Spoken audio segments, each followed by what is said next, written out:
Bonjour à toutes et à tous, bienvenue. C'est depuis le studio Jean Drucker, ici même où est tourné le journal 1945 que je commence cette vidéo.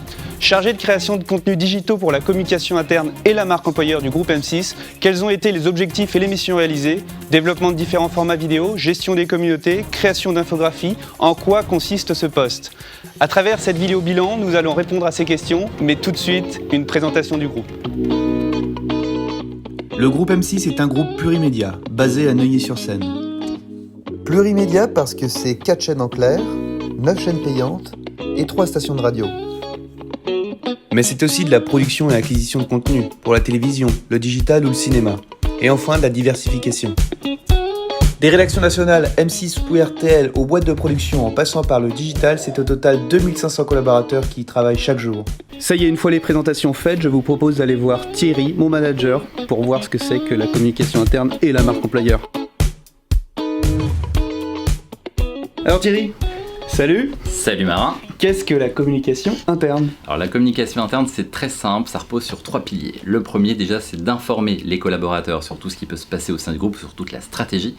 La deuxième partie, c'est d'organiser l'événementiel interne. Et la troisième partie, et ça c'est le volet marque employeur, c'est tout simplement d'attirer et de fidéliser de nouveaux talents au sein du groupe. Et quel est l'intérêt d'inclure une stratégie vidéo?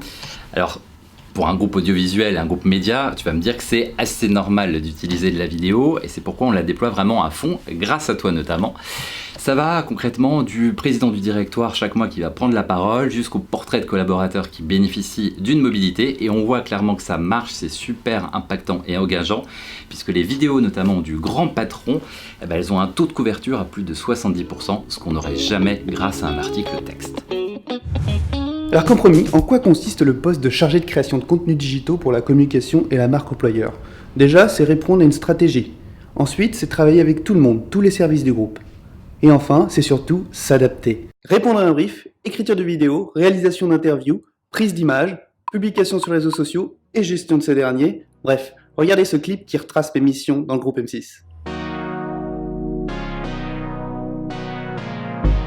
Durant cette expérience, plus de 80 projets vidéo ont vu le jour. Il n'en restera qu'un! Et beaucoup de formats ont été explorés. D'abord, c'était des interviews, des directeurs de chaîne, mais aussi des animateurs pour informer de ce qui se passe dans le groupe. J'ai même eu la chance de voir une de mes réalisations passer au 1945. Ensuite, des reportages, des formats plus immersifs au cœur du mouvement.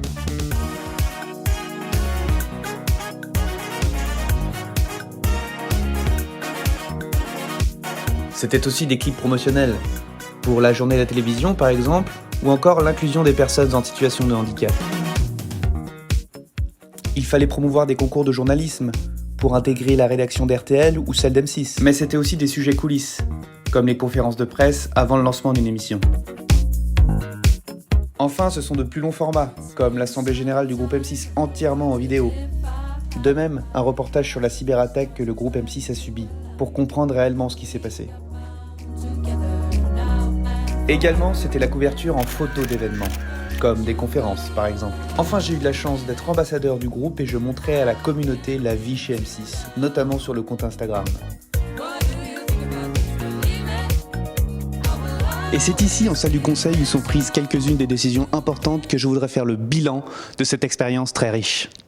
Alors en premier lieu, c'est la découverte d'un groupe plurimédia avec tous les univers qui le composent, les radios, les chaînes de télévision, mais aussi les boîtes de production. Ensuite, c'est le développement de nouveaux formats en accord avec la stratégie préalablement mise en place dans le but de toucher un maximum de cibles. Et pour cela, il fallait faire preuve de créativité. Aussi, c'est le développement des compétences techniques avec la prise d'image, mais aussi l'édition avec la découverte d'un nouveau logiciel de montage, ce qui ajoute quelques cordes à mon arc. Et des compétences de présentation parce qu'il fait savoir incarner le sujet et relationnel en s'adaptant aux interlocuteurs interviewés, notamment le président directeur général, les collaborateurs ou encore les animateurs. Et surtout s'adapter à un groupe qui bouge. Enfin, je voudrais remercier Thierry et Audrey qui m'ont laissé autonome dans mes missions tout en m'accompagnant dans mes objectifs. Aussi, je voudrais remercier tous les collègues avec lesquels j'ai travaillé. Je n'en retire que du positif. Il ne me reste plus qu'à vous dire au revoir et à bientôt.